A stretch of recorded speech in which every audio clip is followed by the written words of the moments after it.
Yo, what's going on, man? What's going on? Come on in, man. Come on in and talk to us right quick.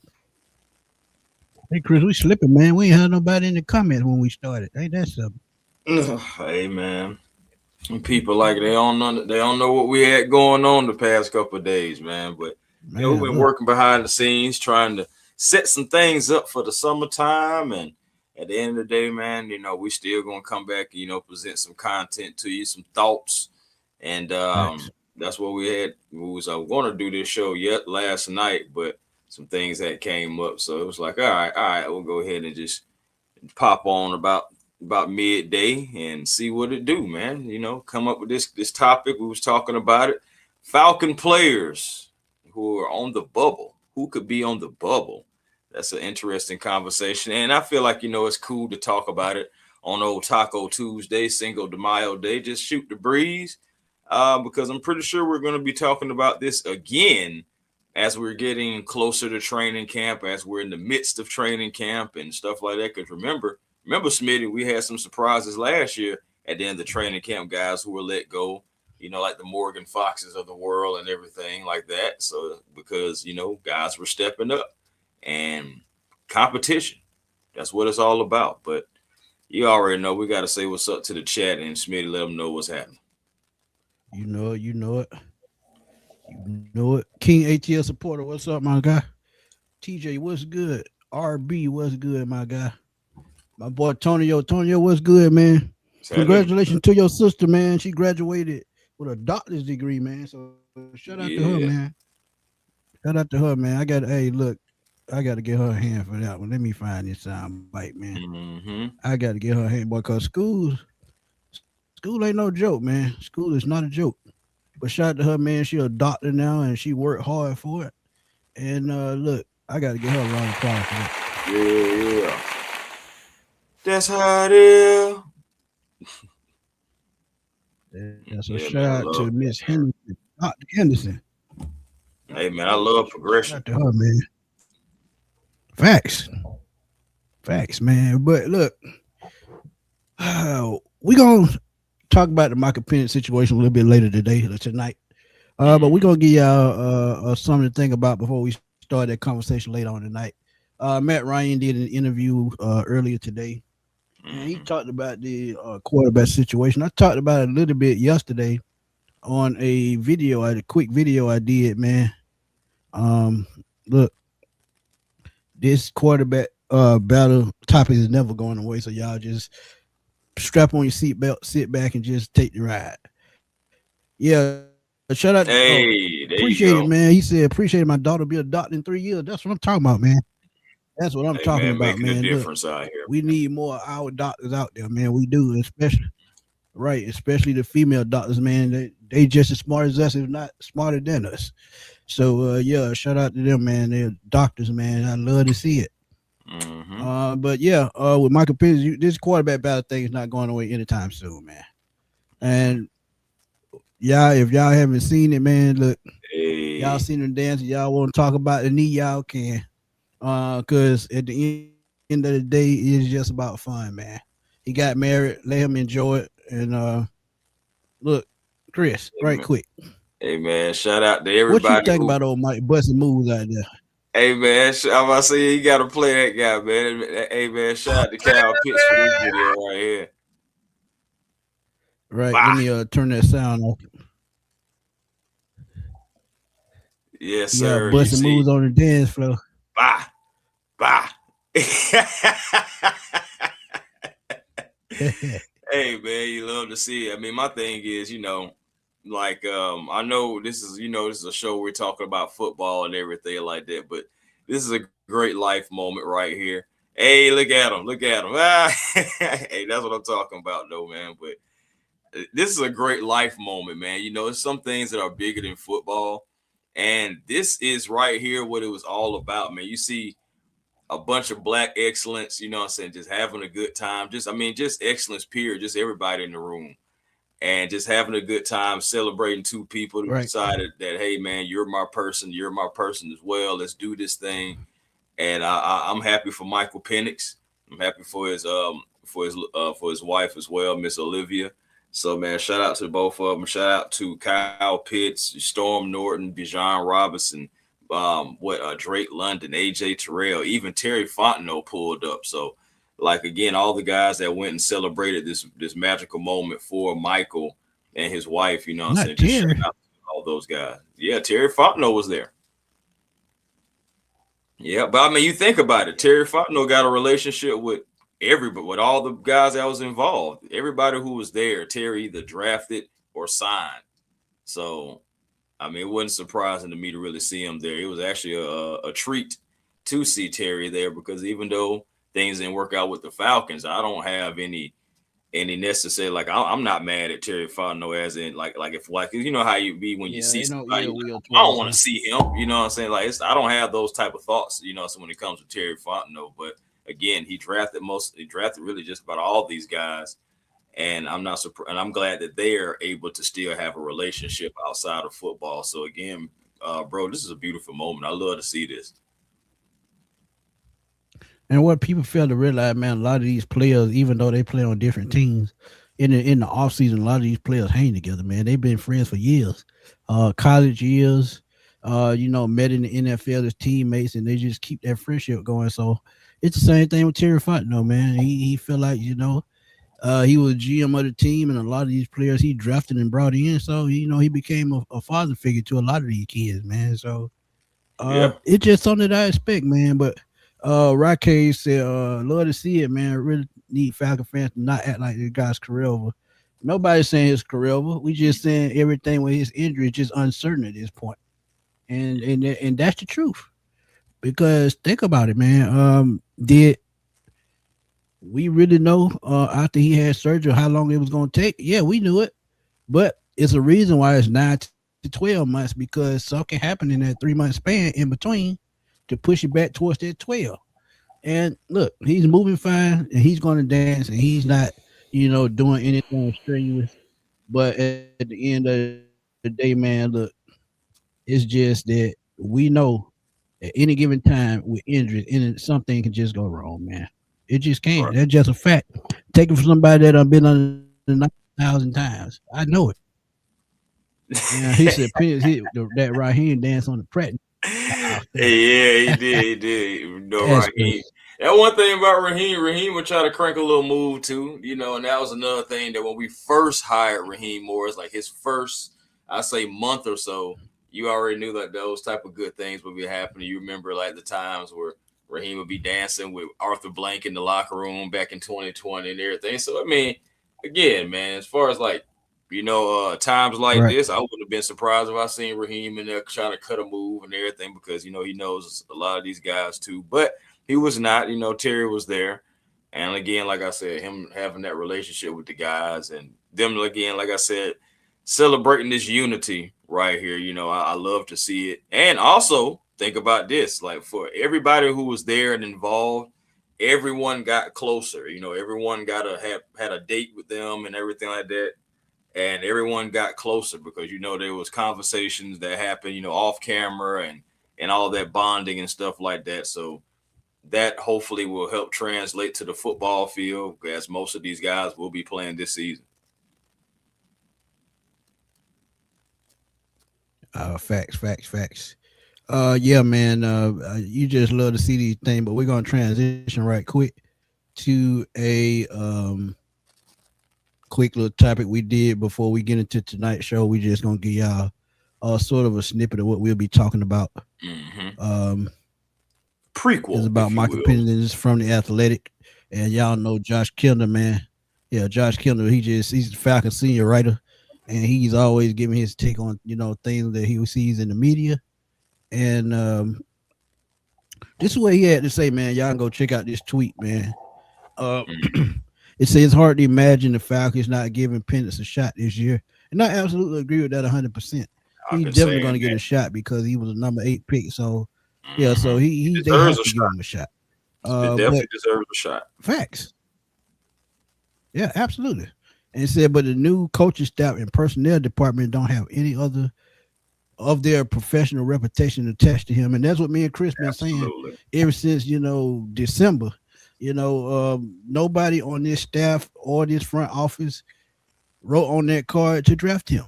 So if you're not tied to that player in that aspect, at any point they can say, "Hey, this is not our guy. We did not draft him. We did not bring him in to be the future." Now, don't get me wrong. If Arthur Blank or Matt Ryan say, "Hey, I want y'all to do all y'all can to make sure this guy succeeds, so we can get what we invested into this," and y'all got to remember, in only 2 years, I think he's played a total of 15, 16 games. That's equivalent to just 1 year. Right. Because one, they brought in Kirk Cousins with that ridiculous contract, Yep. and two, he suffered an injury last year. So Mm-hmm. he's had it tough on both ends. But to Yeah. finish this off, man, so Chris can talk, said so maybe they don't feel the pressure to play him. Now, that to me, that's a double edged sword, and that's playing both sides of the fence. Because in one aspect, you said their professional reputation is not attached to them, but they don't feel the pressure. On one plane, you saying they may feel a little pressure because of the reputation, but at the same time, they're not going to feel pressure because they added more quarterbacks to the quarterback room. Just that simple. Oh, they But did. right quick, what you think about this? Well, I completely agree, and that's what I was saying too, as well. As like trying to give perspective of it. The second part of it, where we was been talking about the coaching staff, the personnel staff, the front office, so the scouting department. All we said that nobody was safe. Now we didn't outline Right. those extra people in particular, but you see it if you just read what the Falcons have been doing. They've been weeding out things from the old regime. It's old scouts, even though they allowed them to come through the draft, you didn't want to lose that data so that scouting data that they have been doing. So you let them go all the way through the draft, but they were moved on from the salary cap and contract guy. He was moved on from, who is also apparently a friend of Rich McKay as well. So again, you Right. have all these different moves that are happening, and it's the same thing with, just for those who are Hawks fans, with the Atlanta Hawks. When Landry Fields was moved out of the way, you had Anzi Saleh came in, and Anzi Saleh pretty much made that Atlanta Hawks team within his image, and taking away some things. Yeah, you still have some players that Landry drafted. Same thing like how you do here with Terry Fontenot, and Ian Cunningham. But still, you have those moves that are made when new guys come in.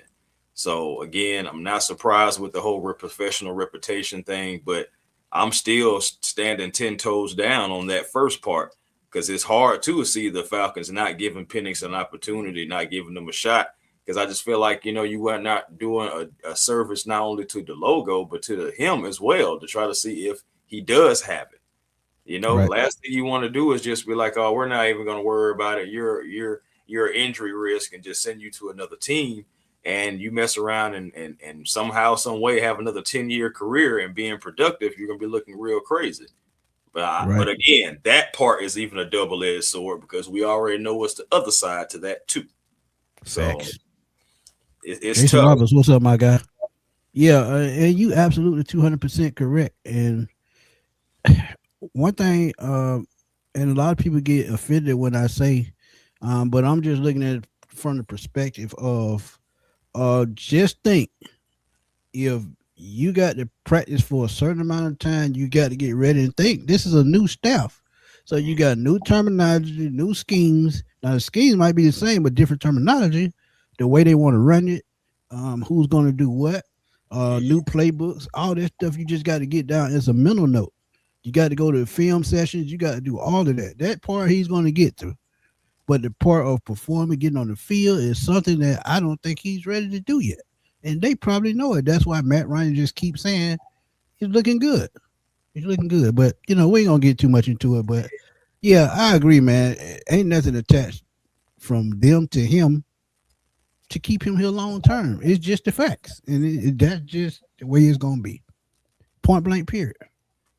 Yeah, man. Again, it's going to be a competition. You just got to look at it for what it is. We're going to see exactly what happens moving forward. I just can't wait to see who's going to be the quarterback come week one, where Michael Penix is going to come in. And think about this too, man. We got to see something, because contracts are coming up. You know what I'm saying? Like Michael will be going to his like fourth year in a minute, just that fast. You got to make a decision, you know. So I feel like he's moving good, but of course, you know, cutting a couple moves on the dance floor, you know, that's different from playing professional football. So I feel like it is encouraging to see him move. At least he wasn't out there with a crutch or he wasn't out there with a knee brace on or anything like that. It seemed like the man was having a good time. Uh, you know, so with his bride, you know, still, still not getting too crazy, but still, you know, letting them know like, hey man, I can move now. I can move. So it's like, you know, we'll see exactly how that translate for the rest of the offseason. Facts. Jason said, man was dancing on the dance floor for his wedding, though. I Yeah, get he that was. part. I get He that part. Like was. I said, he wasn't really doing that strenuous. You know, he was just dancing. And it's funny because I didn't even dance at my wedding. I'm just not a dancing guy. I'm a wallflower type dude. Big John, what's up, man? He said he just tuned in. How y'all doing, man? What's on y'all hot list today? Hey, man, we finna talk about these roster bubbles, man. And we talked about it last year. And the funny thing, we did a show last year around this time, talked about Troy Anderson, and then I did a short on it. Mm. Got about 17,000 views. It's still up. And Chris ironically called it, but guess what? He's still gonna be back this year because he found a loophole through the NFL's the NFL rules. So he gets to come back one more year. So it's just like he got redshirted last year. Man, Hate boy. to see it, but hey, what can you do? But we gonna give y'all a depth chart so y'all can, follow along with us. And just in case y'all don't know the roster, so y'all can get y'all thoughts on who y'all think is gonna be cap casualty. And I know it's early, don't get me wrong, but we can just talk about it, man. We can just talk about it. I'll start it off though. But I'll go ahead. start it off, and I'm gonna start with Go the ahead, yeah, quarterback go ahead. position. I'm gonna start with the quarterback position. I A think, smart move, and that's where I was gonna go. I Go think ahead. that Michael and Tua are guaranteed, but that third QB position, I don't think that is solidified to Trevor Siemian. I think Trevor Siemian is on the bubble to even make the Atlanta Falcons because you have a quarterback out there by the name of Jack Strand, and he is 6'5", 240 as a quarterback. My thing is, you think about this. Yeah. We just drafted a guy 6'5", 242 at linebacker. Yep. I just said the quarterback was the same size as the linebacker, Yes. He's and he six has four, a two and he forty has a five. big Big dude. Yeah. yeah, and he has a big arm as well. So it's like my thing is Jack Strand is a guy who I believe if he can come in and get the oppos, he's going to push Trevor Siemian for that third QB position, and you can mess around and walk into the 53-man roster with three quarterbacks on that roster. But it wouldn't be a bad thing because you do have Tua with the previous, head injuries. You do have Michael with the previous knee injuries. And then all of a sudden you have big bag Jack Strand behind all three of them. And if he can put it together, if everything can translate, and he's a tough guy too. He's tough to bring down. It's not just the size. He's tough to bring down. And who are guys who have been tough to bring down, who they big up? Uh, he's been an MVP. Yes, I'm talking about Josh Allen. But the thing about Josh Allen, even though he's a big guy, his frame is different from Jack Strand. Jack Strand looks like Quadzilla, and then Yeah. he has the upper body to go with it. You know what I'm saying? Jack looks like he could go play rugby. So it's going to be interesting to see where he goes or how he does. But that's for me. I think Trevor Siemian is a guy that's this early. It's only May, but that's a guy who I'm looking at who could be on the bubble because of Jack Strand. Yeah, and we gonna talk about cut candidates all the way down the road. So Oh we yeah. just giving y'all, our thoughts early on. And another thing about Jack Strand, man, you talk about a guy throwing for 13,000 yards and 126 touchdowns. That's nothing to sneeze at any level, high school, college, wherever. So Yeah, I agree, and I actually put it in a video I did, I think yesterday or the day before, where I talked about this, about the third string. If they let him get to the practice squad and somebody else steals him, they're gonna be pissed. So I think Yeah. Trevor Simeon, he just brought in. I think his guaranteed money was only like 300,000. So they really not paying nothing for Trevor Simeon. He just coming in to hold up a spot, helping the film room, hold the clipboard, and mentor these young quarterbacks. Because Trevor been around a while. A lot of people might not know he's been around about 10 or 11 years. So he's been around a while. But Good the point. quarterback position is not solidified, and I think I agree with Chris 100%.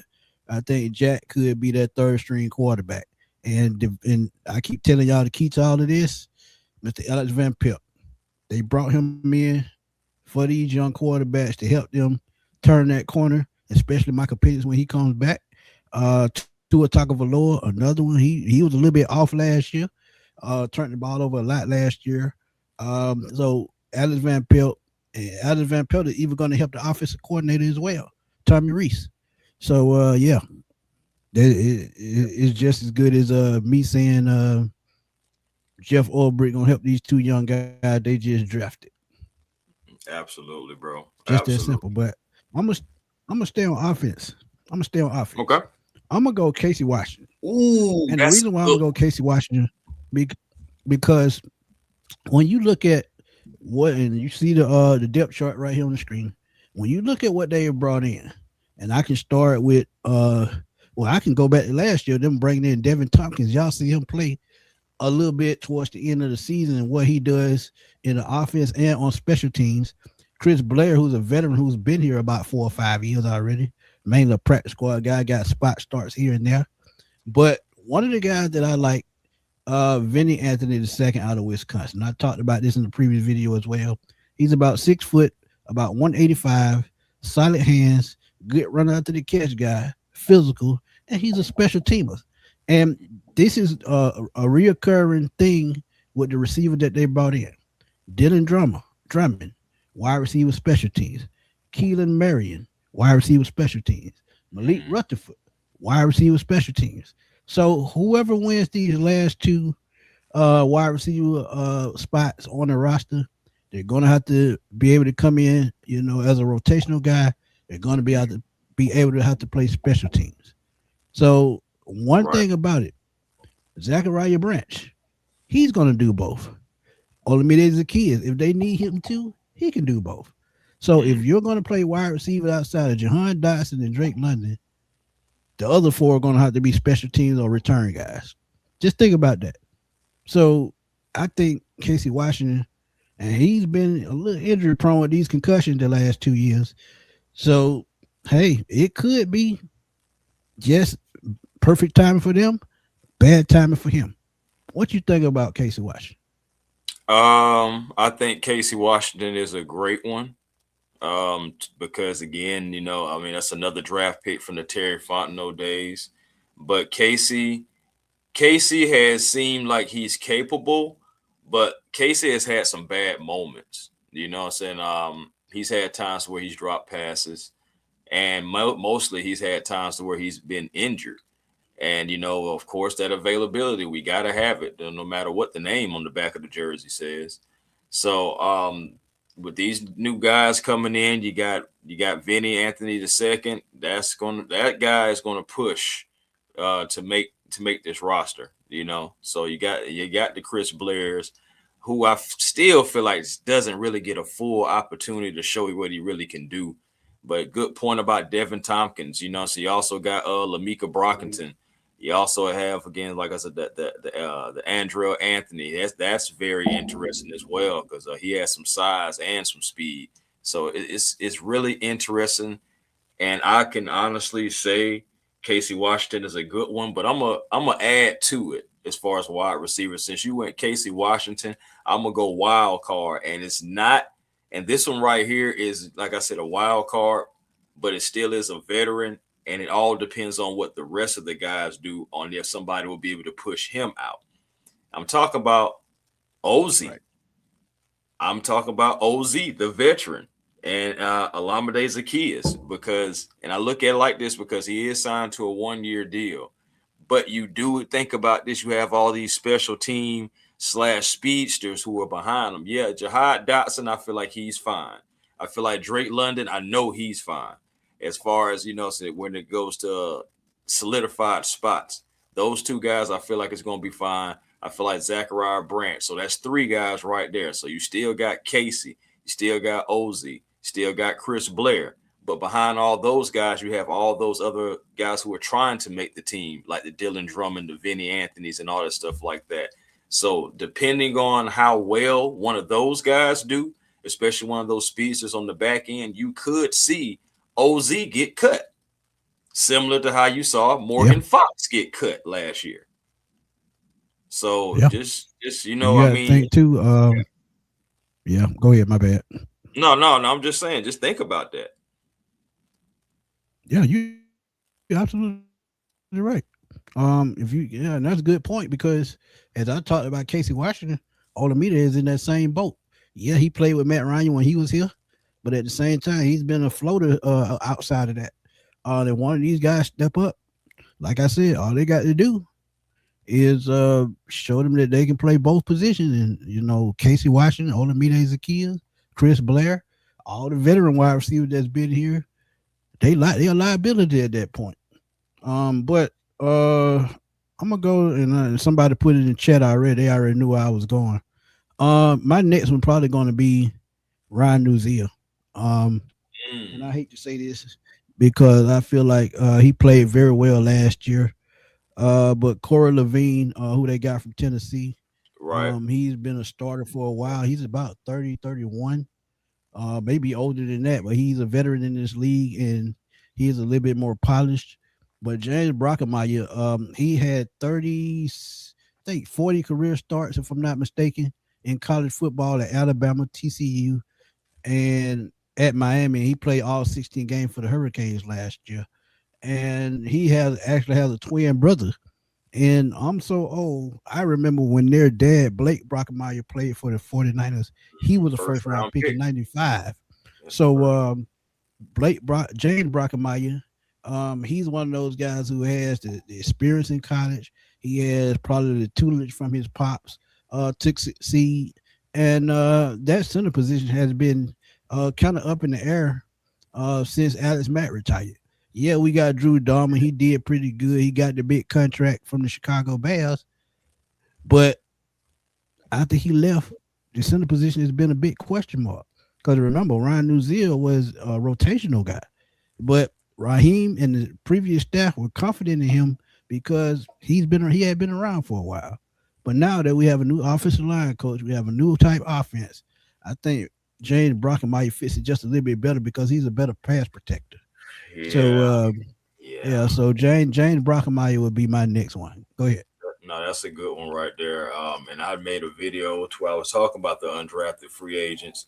If you haven't checked that out, make sure you do on my channel. And I mentioned James Brockemeyer, mentioned his dad Blake, and honestly, he is a guy that is going to push the Atlanta Falcons center position as well. Because, like you said, that pass pro, the man didn't allow a sack.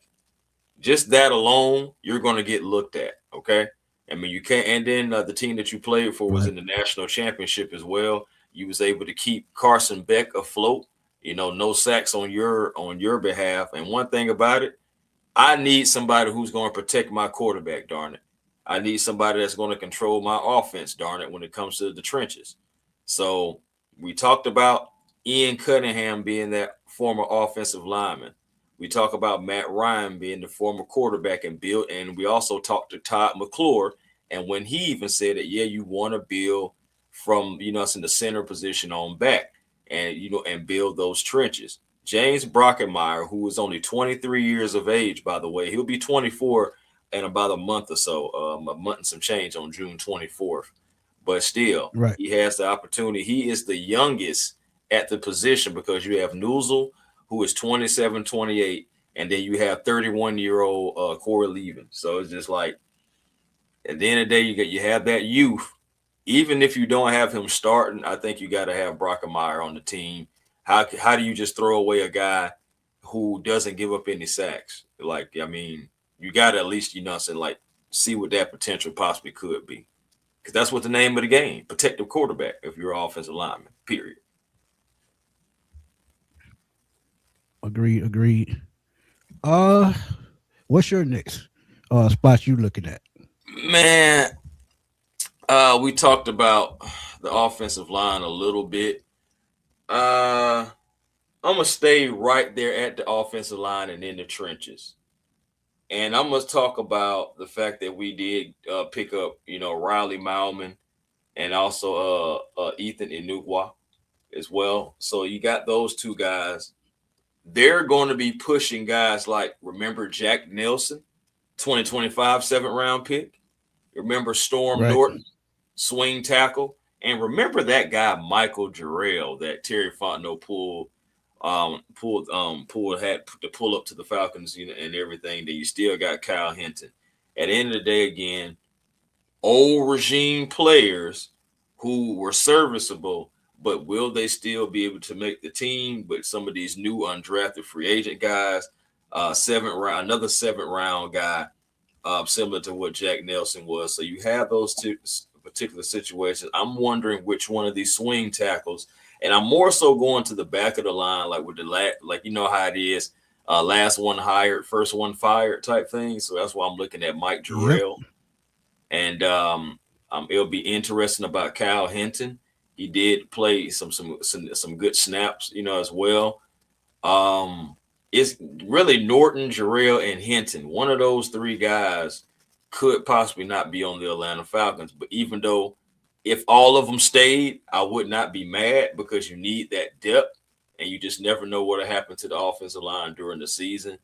But all three of those guys, you got swing tackles pretty much, and you bringing in these other guys. There's a possibility one of those guys could get the boot, even if it's a guy that you just drafted in Jack Nelson, even though I think the Falcons may give him a little bit more opportunity because he was up and down last year. So it's like, we'll see what happens. But still, just staying with those trenches, man. You got the Riley Malman, who is a newcomer, but he is pretty good in pass protection as well. And I believe he played on the – no. Ethan, he played left and right tackle. So that's another thing, Right. too. Those swing tackle positions, man. But they had him listed as a guard on here, and they're gonna move him to the inside, and I get why, because you talk about a guy that's 6'7", 335 pounds. You can get somebody like that moving in the right direction, just like you got Jawan Taylor, who's Caleb McGarry size on the right side. If you get both of those guys in the game on run down and short yardage, ooh, boy, it's gonna be ugly because them two dudes are like two Mack trucks. I like Cam Newberry, undrafted free agent as well. I do. I mean, he is the guy who's like 6'3", 333 or something like that. Right. But yeah, Right. man. 6'3", Again, 6'4". yeah. But see, the reason why me personally I didn't bring up Cam is because I'm looking at the guys who are like around in that area. Cam Dewberry should be okay. As far as making the team, I'm thinking, I mean, yeah, you have guys in the position, but you think about it, outside of Bergeron and Lindstrom, those two guys are going to be there. And I think there's an opportunity for Cam Dewberry to be behind one of those two guys. So I wouldn't be surprised at all if Cam Dewberry makes this team. I know we have other guys, and we have all these swing tackles and a couple of guards that we've already mentioned, but still, and when you even look at the guard position right now, I know they get brought back Andrew Stuber, but you look at it, bro, who really going to be in the way to stop Cam Dewberry from making the team? I don't see anyone to really like stop him. So, like, yeah, I think that he can make the team. And like I keep telling you, what's going to make this competition, no matter what the position on the offensive line, having an offensive line coach like a Bill Callahan makes it much more exciting because everybody's going to give their best, and he's going to teach these guys, the fundamentals of playing each position, and that's what I love about it. So you can see a lot of switch up from center to tackle. Now the guard position, I think both of those guard positions are solidified start wise. But when you talk about backups, if you can get a 6'7", 300-pound Onwua to be a backup, you win. Jawan Taylor, If he can get Jack Nelson even going in the right direction, you win. Hey, So yeah, hey, so oh, think about this too. We didn't even add in the money aspect. Cam right. Dewberry has been paid nearly a 300K in guarantees. To be exact, it's 262.5 in guarantees, and he's coming in to battle for a position. Him and Vinny and one other player, they got like guaranteed money. I can't think of it right now. I think it's one of the. I want to say, is it Strand? I'm not sure. Let me. I'll look back. I know Vinny Anthony got a contract. Yeah, He got Vinny. 265K guaranteed, I think. Right. So that's what I'm saying. When you start looking at guys and what they're getting paid as undrafted free agents, it makes you remember what happened with our guy Kobe Bryant last year, and then he made the team. And now you're looking at guys getting money guarantees now. They really like those guys, and I believe that Brockemeyer, that's another guy. I know that he was undersized, and tell you hit it right on the head. Yeah, if he was a little bit more bigger, like if he was the same size as, let's say, Cam Dewberry, you know what I'm saying? Like James Brockemeyer would have been drafted, So it's like, yeah. But hey, I'm glad that he fell to the Falcons, and let's see if we can use him. But Smitty, Right. what you got next? I'm gonna just take a quick peek at the running back room. Okay. We all know about Bijan. We know about Brian. We even know about Tyler Goodson. But that Hmm. fourth spot is going to be crucial because that's going to be another special team spot. And one battle that I'm looking forward to is Nathan Carter and Cash Jones. Yes, that Cash Jones out of University of Georgia. Carlos Hmm. Washington Jr. has been here a couple of years, so I think this is his third season. But Hmm. his special teams probably is not as good as Nathan Carter because Nathan Carter is a good return man and he's pretty fast. Cash Jones, where he excels, Cash Jones is an awesome third down back. But special teams is where he stood out the most at Georgia. So Cash Jones, I think, has an outside shot of making that fourth running back spot, if not the practice squad.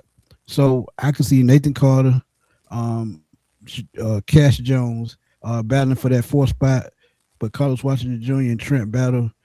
Even though they're probably gonna battle all season, I still think those two running backs in Carter and Jones win that fourth spot, mainly because offensively they're a little bit more polished, and Cash Jones to me is just a better special teams player. You talk about a gunner, you talk about a guy that can tackle. Um, it's just gonna be one of those interesting things to see at the running back position for that fourth spot. No, that's interesting for sure. Man, the running back position. Don't honestly, man, I don't think we should be sleeping on Tyler Goodson as well. I know, and that's the crazy thing about because that's another guy. And I forgot to add him actually to my video, man. If y'all haven't seen that my video that I did as far as like Bulldogs and Atlanta natives and everything that's been coming to the Atlanta Falcons, I definitely I knew it was somebody I was missing. It was Tyler Goodson because he is from the Georgia as well. From Georgia, didn't play for Right. Georgia, but he's from Georgia and he's back home now too. Don't sleep on him and what he possibly can push. Maybe that Nathan Carter or maybe even that Carlos Washington position. Cash Jones is very interesting because I always look at him as like one of those scat backs or somebody that you can use on third down and use him in different ways. Special teams could be one of those positions to where he could carve out a niche because I don't expect this is me just me personally. I don't expect to see Zachariah Branch on kickoff, but I wouldn't be surprised if I was to see somebody like Cash No. Jones possibly back there.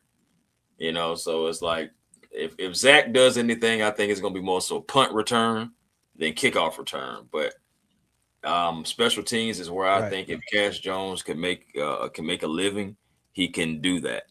But but yeah, that's another guy too. Yeah, Cash. It's gonna be interesting that running back position because we know that the Robinsons are safe, but it's like who after that behind the Robinsons, and then again remember, we got to think about there are only 53 men that can be on the roster. And if we're talking about keeping three quarterbacks already, and then you next thing you know, you're talking about keeping Right. three or four running backs, you know what I'm saying? Even if some are going to be playing towards special teams, technically that would be 6 or 7 positions right there already. So you still got to fill out the rest of the team. So that's why it's going to be really tough. That running back position is going to have to be something like, but just to be behind the Robinson brothers, you got to be able to pop and got to be able to do multiple things. So that's another thing I'm thinking. And Tyler Goodson, he's been on special teams before. Like he's been a feature back before as well, even if it wasn't a brief stint. So it's like it's going to be interesting, very very interesting. But even with the running back room filling up like it is, you just see that the Falcons want the best of the best at every position. They want the most versatile players so they can do multiple things, and that's fine. Yes, and Lamade Zacchaeus, yes, he can do special teams as well. But again, like I He said, can do remember, both. it's Right. a lot of guys that's behind him that are hungry for opportunities that possibly could push him out. I'm not saying that it's going to happen, but again, I just felt like that was a good, like sleeper option as well. That hey, he's on a 1 year deal, he's a veteran, but at the same time, they could go younger if they're like right there neck and neck, and it's like okay, we can go with the younger guy and the cheaper contract, by the way. Right. Correct. Um, but yeah, I think Cash Jones has an inside shot because of the way he plays special teams, and he reminds me a lot of a former Falcon. A lot of y'all might not even be old enough to remember Travis Jervy back in the day. He was a third down back slash special teams guy, and that's who he kind of reminds me of. But let's go to the defensive side of the ball right quick, because we can talk about offense all day, because that's what we do around here. Um, Defense is a little tricky, man, because of all the new faces and the big turnaround that we've had. But I'm gonna start on the defensive line, man. I think Carlos Allen Jr. could make this team. I Mm-hmm. think he has an outside shot because as I'm looking at it, and I watched his tape, shout out to him, reached out to him, trying to get him on the show. I'm gonna spoil it. Hope it comes to fruition, but we'll Hopefully. keep our fingers crossed. If not, we just keep it rolling. Because if you look at what they did this offseason, Mason Smith is a veteran. I think he has one more year left on his deal. And Deshaun Hand is a veteran. Lakel London's career year last year with 5 sacks. Chris Williams, 1 year contract. And Terrio, drafted 6th round. Carlos Allen, undrafted free agent. Elijah Garcia, who was here last year. Ben Steele, who was here last year. So when you look at all these 1 year contracts, Carlos Allen has a great chance to make this because you look at his numbers, and I looked them up. One of the best run defenders in the Big 12 last year. 80 tackles. Yes, that's right. I said it. 80 tackles as a defensive tackle in college football. That's very impressive. He can also get after the quarterback, but where he excels is the run game. Mm-hmm. 74% run grade, which is very high for a defensive tackle. Yeah, man. Hey, I ain't not gonna lie to you. I like the kid. He's coming back home. He's excited to be back home as well, as he tweeted out the night of the draft or the night when he found out that he was getting signed and whatnot. And hey, I believe that he can come in and compete on that for that defensive tackle spot. Yep, man. That's what I'm saying. Like this kid right here. Bro, he has an outside chance. There's nothing really bad that I can really say about him. And we can talk about size or speed and everything like that, but the competition wise and to think about how the defensive tackle room looks, I mean, you see it. I mean, it's Lakel London, it's Mason Smith, and then you got Carlos. I think that honestly, while Smitty just dropped off, he'll be back in a second. But I think honestly, with Carlos' family, he can be one of those guys that come on in because there's not a lot of, let's say, defensive tackles on the team anyway. Have him for the depth. There's no reason to really just kick him off the team. You can have him for depth. You never know what's going to happen with Mason. Never will know what's going to happen with Lakel. And depending on what battles, we'll see if he can overtake Lakel. So again, I think that I said like Carlos will definitely make it. Smitty just don't dropped off. So let's see if I can bring this up. I know he'll be back in a second. You know how StreamYard do, y'all. StreamYard be tripping. But in the meantime, uh-huh, see if we can bring this up here so we can keep the show on rolling.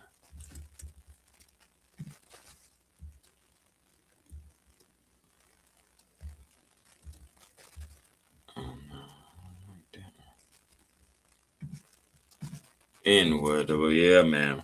But guys, let me know what you guys think so far, as far as like some of the players that we've been talking about. Some of the guys that you think that possibly could be on the bubble.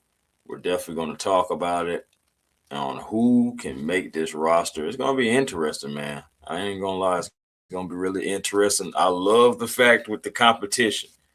Okay, like the competition is just speaking volumes to me right now.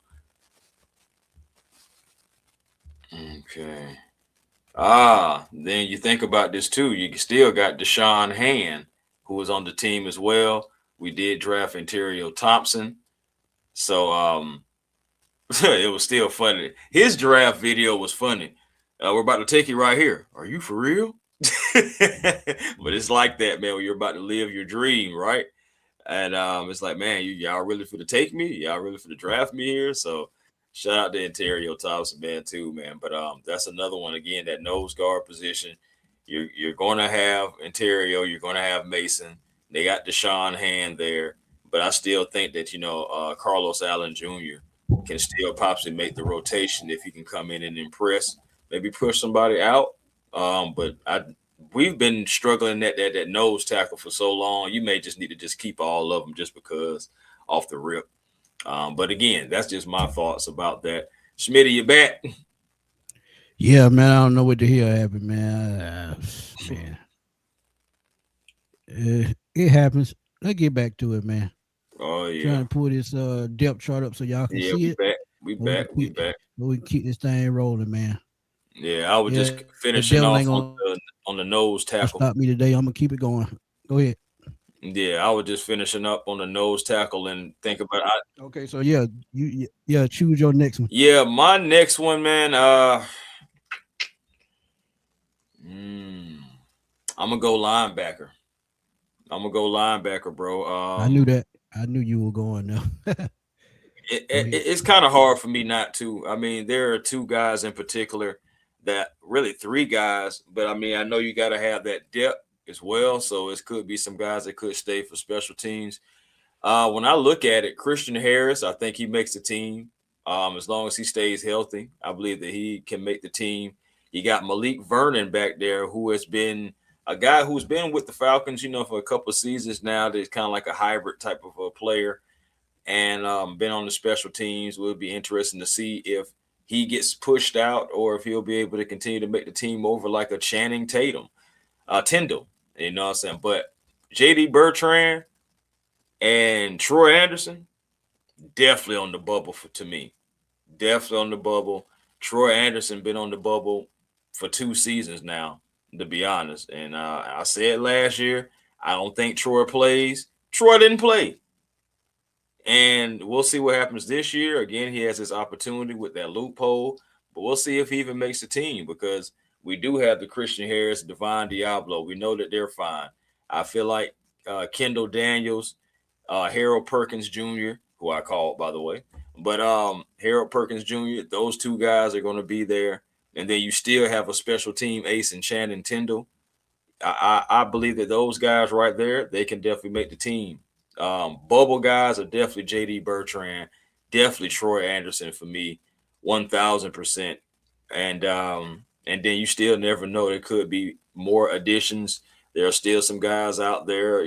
The Falcons could still add to this roster for training camp and everything. It's still only May, so we'll see if anybody does get picked up.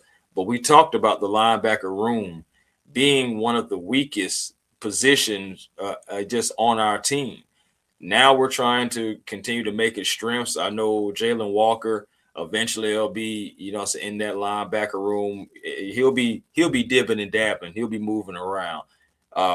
until he's like more comfortable with that linebacker position to Jeff Olbert, Jeff Olbert's, liking. But overall, though, man, that's where I'm at. I had to take two. I had to take two, bro. I'm taking Troy Anderson and JD Bertrand as definitely being bubble guys. Will they be beat out? Will they be cut? We'll have to see. Only time will tell. But the thing about it is just stay tuned, Falcon fans, because the competition is definitely there with Perkins and Daniels. Like I said, special team ace and Tyndall. So even if you don't have him being an every down linebacker, he'll be on the special team, something that we do need to improve as well. And then, of course, you got Harris and Devon Diablo. Somebody in the chat said Christian Harris is a sleeper, and I do believe that as well. And just moving forward, guys, like we're just going to see what the competition brings. JD Bertrand, Troy Anderson, that's mine. Yeah, I agree with that 100%. Tim, what's up, my guy? Like Tim said, man, y'all hit that like button, man. Hit that subscribe button. And like we always say, man, if y'all can, drop them super chats. And thank you. But yeah, I think Devon Diablo, man, he gonna be the leader of this linebacker group. Because the year he had last year, you saw it once he got hurt them 5 games, team went downhill. We still had Caden Ellis, but he couldn't do it by himself. JD Bertrand undersized. He can't even help on special teams. So what do? They go out and get Kendall Daniels and Harold Perkins, 2 athletic freaks, like you said. You got to think about D'Angelo Malone as well. He's one of those sleeper guys that was brought back. So I think special teams is going to be much better this year. Edge position, you got to address it. You got to talk about it. Jalen Walker, James Pierce, whenever he comes back. Samson Ebukam came over from the Colts and the Rams. But Braden Trice, 2 years, 2 ACL injuries. Hate to say it. Hate to be the one to say it. I think Azeez Ojulari or Cameron Thomas going to push him out the door. Why I say that? They're available and they willing. And Azeez Ojulari, more than anyone, I think, is going to be the one to push him out the door. And it's nothing against Braden Trice. It's not that I don't have confidence in him, but can he muster up enough strength to push himself toward past them 2 people? Because yes, we're going to go edge rusher by rotation, but after Azeez Ojulari, Jalen Walker, James Pierce, and Ebukam, who's going to emerge at that 5th spot? Is it going to be Azeez Ojulari? Is it going to be Cameron Thomas? It's got to be one of those guys. So if Braden Trice does make this team, I think it'll be practice squad. And I hate to say that because I saw what he did at the University of Washington, and I know what he can do because just like I told y'all, just like Brandon Dorlus with that pass rush win rate, he was just that same guy in college his last year. So I just think those knee injuries are probably going to push him, towards the door. But I could be wrong. Just my thought. But what you think about the outside linebacker position, the edge rushers? Man, to be honest with you, man, we're going to need the depth. I feel like you never can have enough. Keep as many as you can. You definitely can, because you don't know what's going to happen with JPJ as far as suspension of games. I don't think it's going to be an entire season, but still, you got to be prepared for the games that he's going to miss. So with that being said, you're going to have to keep some depth. It may be a guy that is kept around for extra amount of time just because, so James Pierce Jr. missing games. So a guy could possibly make the team and then later on be released or waived because James Pierce Jr. is coming back. We've seen that happen so many times. So again, no one is safe in that regard. The competition is going to continue to be there. And on that edge position, like I say, you can't have enough. You can't have enough guys that's going after that quarterback with pure malice. And we need as many as possible. And honestly, we need to start making not only just the defense, but the pass rush a staple for this team just because we went so long without it. So I feel like we're on to something. There's no point in taking a step back on pass rush. Braylon Trice is definitely on the bubble just because it's so much competition. Like if we had 6-7 quarterbacks, that were all capable, I'd be looking at Tua and Michael Penix kind of like, I don't know, y'all. But and that's how I'm looking at the edge room, and that's how I'm looking at it for Braylon Trice. And it's like, yeah, you weren't able to play last year, and then unfortunately you had the ACL injury that started all this. Then you still have Right. guys like my guy Zach Harrison, who I believe is going to have a monster season because he was on the trajectory and he was having his best season, and then he had a tweak of the knee, and then coming back after it, just I still say it to this day, it was just piss poor management of somebody coming off of a knee injury, something that you need as a pass rusher, and then you have him play his most snaps of the season, and then he's gone for the rest of the year. On a So again, bad knee. Yeah. yeah. So again, that was just malpractice of mismanagement of somebody that of one of your main guys. You could have possibly, rested him or anything. It's just different things that you just could have, different measures you could have took that you did not. And that was one guy that was lost for the season. And think about it, that also hurt his money because he was not available down the stretch, even though it was no fault of his own. It's still going to be a talking point as far as like how many games you've played and all that good stuff like that. But I'm expecting Zach Harrison to come back. But I agree with you on Braylon Trice, man. It may be too little too late. If all the competition is coming in, if everybody's clicking on all cylinders, you got to make a cut somewhere. Facts. And Shane, what's up, my guy? What's happening? But yeah, you got to think too. With Samson Ebelcam, he's a Nate Oddie guy from time in Indianapolis. So Yes, he I is. think that alone is going to keep him here. Aziz Ojulari, who a lot of us wanted anyway, he comes in as a speed rusher. I think he fits the 3-4 that we're going to run to a T. So I think Albrecht is going to have a hard job differentiating between these inside linebackers, edge rushers, and all those guys. So, yeah, I just think Braylon Trice got an uphill battle. There's nothing against him. It's just that all of the competition and the talent they brought in, and it's a good problem to have. Don't get me wrong. Heck But yeah. at the end of the day, you're fighting for a job. If you won the first round pick, second round on, you just got to fight for a job from the time you walk in the door to the time you walk out the door. Just that simple. But I picked Braylon Trice. What you got next? Well, last thing before I move on, I will say this because I know this is a Okay, great question right here. And by what it's saying, can Perkins be used as an edge? Honestly, I think Perkins and Daniels are going to possibly get moved around, y'all. I really do. Well, you can see with Jalen Walker too. Yeah, Jalen I Walker's think, another one. So, bro, I think that honestly, Jeff Ulbrich, this is going to be a year to where he can get in the lab almost like a mad scientist. You got all these different guys who have speed. All these guys have speed and some sort of power.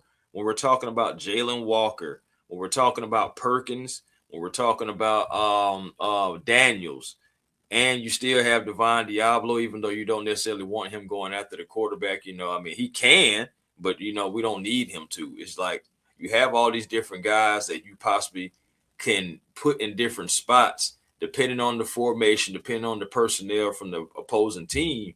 You can see it possibly like a Harold Perkins being on the field, and them must maybe give like a 3 linebacker look, or do like a 4, or do like a what is it, like a 3-3, a 3-3-5 or whatever. I believe that's the formation and everything, to where you have like those extra linebackers out there. You may have Perkins being like a Caden Ellis, even though I know that Kendall Daniels is more so of that, but you can have him going after the quarterback with his speed, because Perkins back at LSU was deployed at like that before, and he did have about 5.5 sacks or something like that. So he has the capability and he has the speed. It's just, will he be deployed like that? Is going to be interesting to see. I think that Jeff Ulbrich is going to try a few different things, though, Smitty. I really do. Yeah, I agree. And we talk about the 3-3-5. And Perkins is what they back in the day they called a rover back, and that's a hybrid type linebacker safety combo. And you talk about a guy at his peak, he was running a 4.38, and even after that knee injury, he's still running just a little bit over 4.4. So he's still in that range, 4.38, 4.42, somewhere in there. So uh, he's still pretty damn fast. And as I told y'all, I see another Deion Jones in that kid. When Deion Jones came on as a rookie during the last Super Bowl run, I mean, I knew they had a dog. I actually saw it. Crazy thing is, one of my good buddies, she was at Senior Bowl that year. Keisha Kelly, shout out to her. Black College Experience, y'all go check out. Um, I I text her. I said, man, it's a guy there named Deion Jones. I want you to check him out. And she texted me back probably about 30 minutes later. She said, this dude is out here running sideline to sideline like a crackhead, like somebody on like a crackhead getting high. That's how fast he was moving. So yeah, so I think Harold Perkins fits that same mold. And the crazy thing about it, both of them from Louisiana. Crazy thing. So look, Harold Perkins, I think, is going to be their next late day three gym. We talked about Travis Hall back in the day. I've talked about Tyler Algier, fifth round pick. Now you get a Harold Perkins in the sixth round. So yeah, that's going to be a steal. But last but not least, we're gonna move over to cornerback. I'm gonna let you start it off, and then I'm gonna finish. All right. All right. Cornerback position. Cause I already know that we were going next. Cause I Oh, think safety is a lock. Let's just keep it real. Safety is a lock. Yeah, it's a lock. But let's just do cornerback quick. so the Falcons have brought in multiple corners, and then we still have guys like Kobe Bryant out there as well.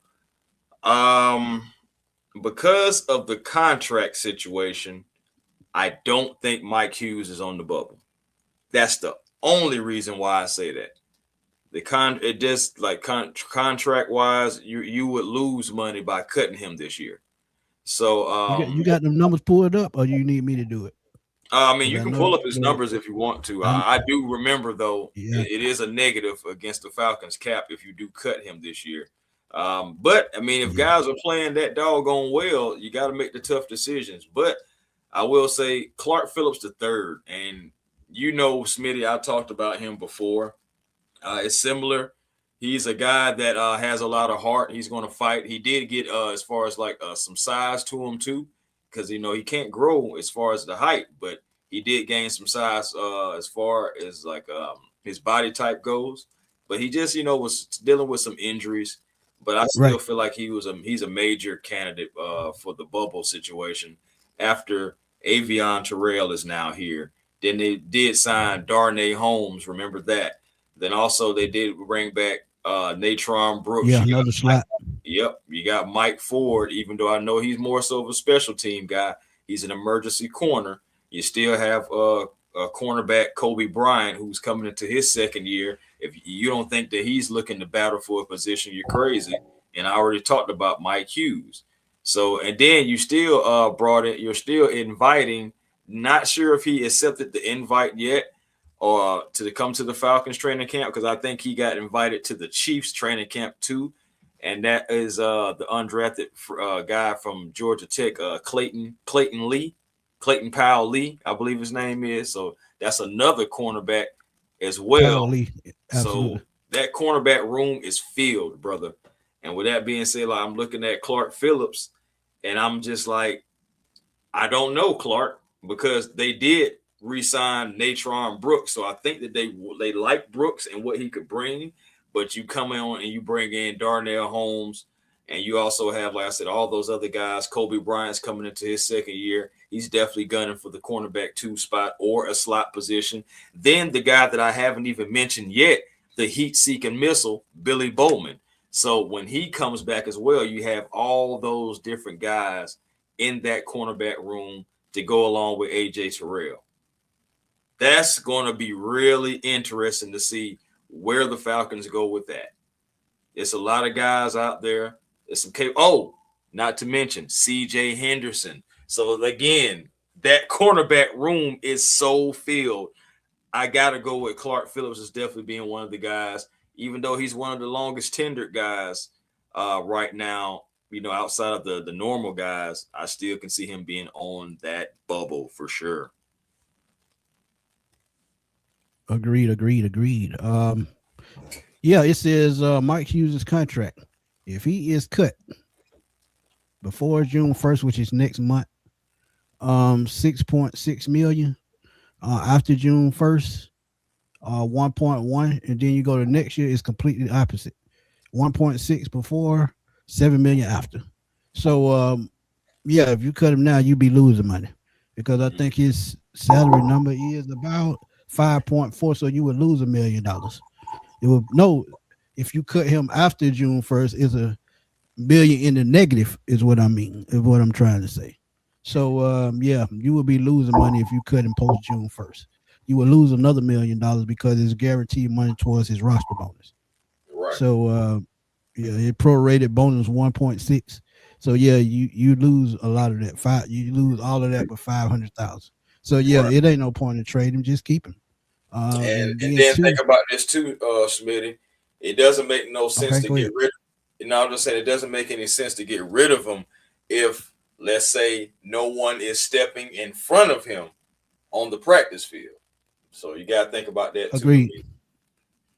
And the thing about Mike Hughes that I actually like, um, he can play the slot as well. So if you want to go and test Avion on the outside to see where he's staying, you can. Clark Phillips is another one. That can play the slaughter outside, even though he's a little bit on the small side as well. Him and Avion is about the same size. Just keep it real with y'all. Both of them about 5'8", 5'9". And I know y'all talk about, height when it comes to cornerbacks, but when you have the leaping ability as a Brent Grimes or Avion Terrell, it don't even matter. As long as you can contest catches, as long as you can knock the guy off their spots, disrupt them from running their routes, and just stay with them in the course and closing speed. That's all you need. If you can do that, you fine. And Mike Hughes at his peak, Mike Hughes was a 4.3 guy. He's still at about 4.4, but at his peak, he was about 4.35 because he was a track star. So that's gonna be his saving grace, and he can return punts. So with the cornerback, like Chris said, it's gonna be interesting to see. But one name that I just can't wait to see what unfolds is Kobe Bryant because he showed flashes last year that he could hang in the league. So if he technical wise, I think he needs to work on it. But when you talk about attitude, you talk about aggressiveness, he does all of that very well. So if he can turn the corner this year, I think Kobe Bryant could be battling for the number 2 spot or the slot spot down the road. Because actually, I'm gonna keep it honest with y'all. Darnay Holmes, who we brought in, he's a slot corner. Billy Bowman, if they wanted to, if they moved on from Jesse Bates, they have somebody slide right back into his spot in Billy Bowman. So yeah, they said they drafted Billy Bowman to be a nickel, but him being a former linebacker, former wide receiver, and that versatility, man, I think you could line up Billy Bowman anywhere on the field, and he'll just do his thing. But yeah, I would love to see what Kobe Bryant is going to do. Mike Ford, special teams guy. So outside of that, like you said, C.J. Henderson, veteran, and Natrone Brooks, another special teams guy.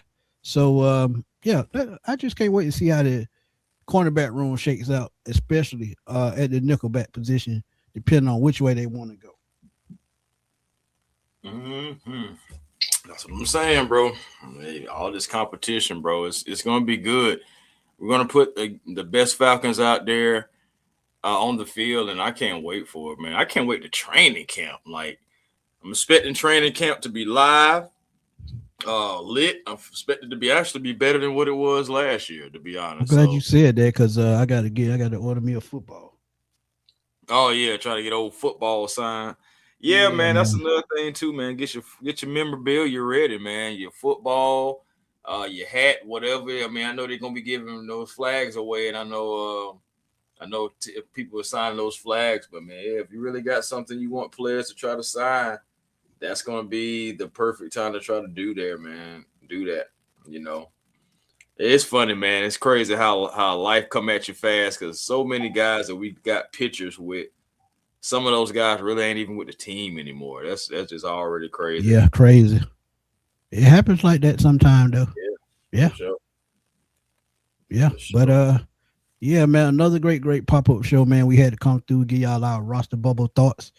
We will, however, give y'all our cut candidates a little later, probably preseason or right before preseason. We'll give you our cut candidates because it's gonna be some. We probably named a couple of them already, because of contracts. But any last word before we get out of here? Hey man, just get ready for the competition. Just get ready for it. Every year is always a surprise cut. It's always a surprise move. And right now, the Falcons, even though they paid some guys, they still have enough cap space maybe to add one or two more pieces if they want to, for competition purposes. Or they could just stay pat and just say, let's just run what we got and see who's the final man standing by the end of it all. So I just can't wait for it, man. Can't wait. Can't wait. Agreed. And I second that emotion because oh boy, the way I love to watch film and see who's gonna win these competitions. I just can't wait to see who's gonna hit the 53-man roster because I'm telling you, some of these people that don't make the 53-man roster and they're on the practice squad, they're gonna end up on other teams because that's how much talent they have on this team. So yeah, I just can't wait to see and how it turns out. But y'all know to catch me, man, right here on Smitty Sports Machine. If y'all haven't, man, please go ahead, go over to A1 Forever, and please go to A1 Forever. Hit that like button, hit that subscribe button, and drop them super chats for him as well. He's monetized now, so y'all can donate to his channel as well, just like y'all can do mine. But find me on Twitter at fatboyslim_21.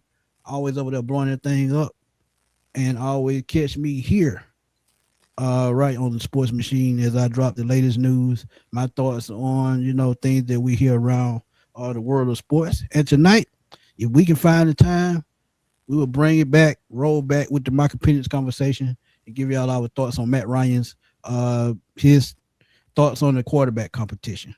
Shane, appreciate you, my guy. Always, man. Always. Go ahead. Yeah, man. Well, I know for me, A1 excuse me, A1 Forever Sports, that's the platform on YouTube. Come over, like, comment, subscribe, be a part of the A1 family. Also catch me on the Hawks Digest as well. About to jump back on there and start getting into some more Hawks content because we got some stuff. We have different directions we can go now as far as being with these Atlanta Hawks. So it's going to be interesting to see where we go. But in the meantime as well, get ready for that. Twitter, A1 Forever. Instagram, A1 Forever. The real A1 Forever on TikTok. Make sure y'all find y'all peace today because it's positive energy. Always creates elevation. That's how you find your peace. And, of course, we would love to keep everybody. We wish we could have a 100-man roster and be able to rotate guys out, but unfortunately, it just doesn't work like that. And there are going to be some guys that we are used to that may not make it.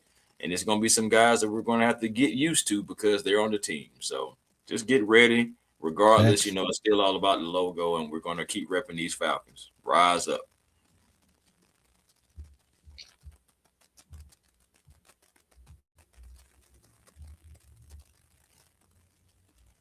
Facts. Yeah, man, StreamYard right now, but we're gonna roll on out, man. As I always tell y'all, man, like Chris say, find your peace. But as I always say, man, keep God first, and we're gonna roll on out of here, man.